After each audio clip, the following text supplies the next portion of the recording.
The promise of sailing the high seas, pillaging and plundering your way to infamy has been near the top of many gamers' lists since Assassin's Creed Black Flag.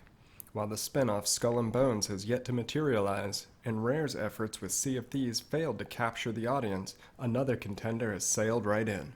Under the Jolly Roger promises limitless sailing with adventure around every corner. So is this a trip you should embark on? Batten down the hatches and let's dive right in. From the start, Under the Jolly Roger tells you this isn't going to be any normal pirate game. Your ship is destroyed by the mythical Kraken, and it's your purpose to regain your standing and hunt down this beast. This will be achieved by doing all the dirty things pirates do: trade, pillage, plunder, and forge alliances when needed. On paper, this makes for a great time. The promise of open seas and a living world were quickly washed away, however, like an old sea dog who had given up hope. The execution is the real downfall here. Released back in 2016 for PC as well as the PS4 under the name Tempest, the game doesn't look to have improved on any of its previous missteps. Navigation, which is the majority of the game, it's as promised. You're able to freely sail around the world as well as its multitude of regions.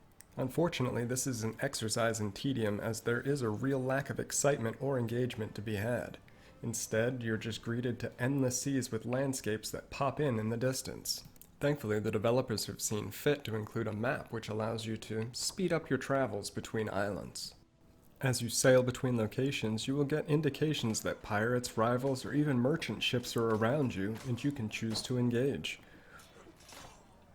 You can choose to ignore these outright, and you're not penalized either. Yes, you can argue that avoiding battles deprives you of possible recruits, goods, and cheaper repairs, but a counter to that would be the poor mechanics involved with the battle, which draws out the engagement, and sometimes even results in the enemies just sailing away if they catch the good wind and retreat. Speaking of wind, as stated earlier, you'll be spending most of your time at sea. Anyone with the slightest sailing inclination knows that the wind at your back is optimal for speed. As a result, you'll be chasing a blue indicator around even during battle to properly maneuver your ship. You have the ability to control your sails, albeit from 0, half, to full, but this mechanic feels off. Purists could argue that this is indicative of a true sim experience, but this ultimately comes off as a novel idea that does nothing to enhance the player's engagement. The same can be said for the crew. The promise of leveling up your crew is fantastic. At times, this felt like it dipped its toes into resource management.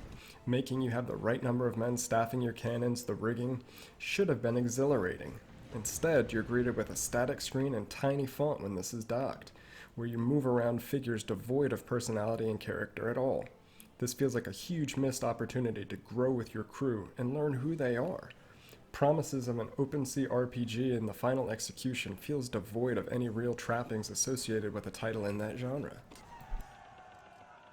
Control-wise, Jolly Roger does fare a little better. The actual sailing can be fun if you accept the slower pace. The ship responds well in open water, however, this I suspect will be skipped as navigation is just much faster using the map. The big letdown comes in the third-person sequences. The trailer was well done and will certainly hook players with its swordplay and combat. The rude awakening came quickly, however, as the characters handled poorly. Everything is stiff and lacking in terms of animation. I applaud them for the inclusion of this as it does add some depth, but it's handled so poorly.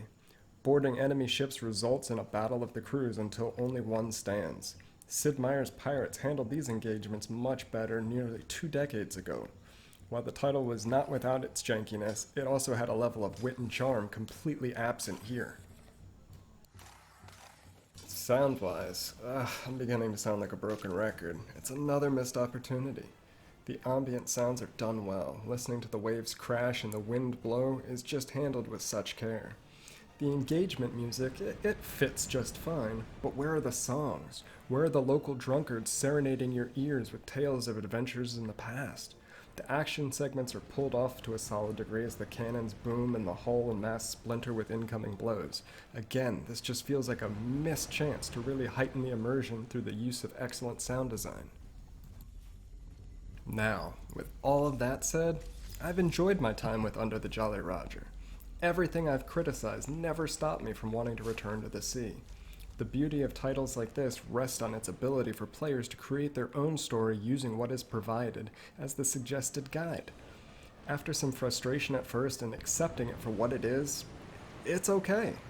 The promise of undiscovered lands and adventure will bring players willing to look past its shortcomings back time and time again. The lack of a touchscreen input, especially in the menus, is a minus, as is the overall lack of polish, considering its age. And thank you for getting to the end of this video. If you enjoyed what you saw, please hit that subscribe button. Remember to follow me on Twitter at @TheFilthyBanana for more reviews, let's plays, some co-ops, maybe some streaming in the future. Stay tuned. Until next time, peace!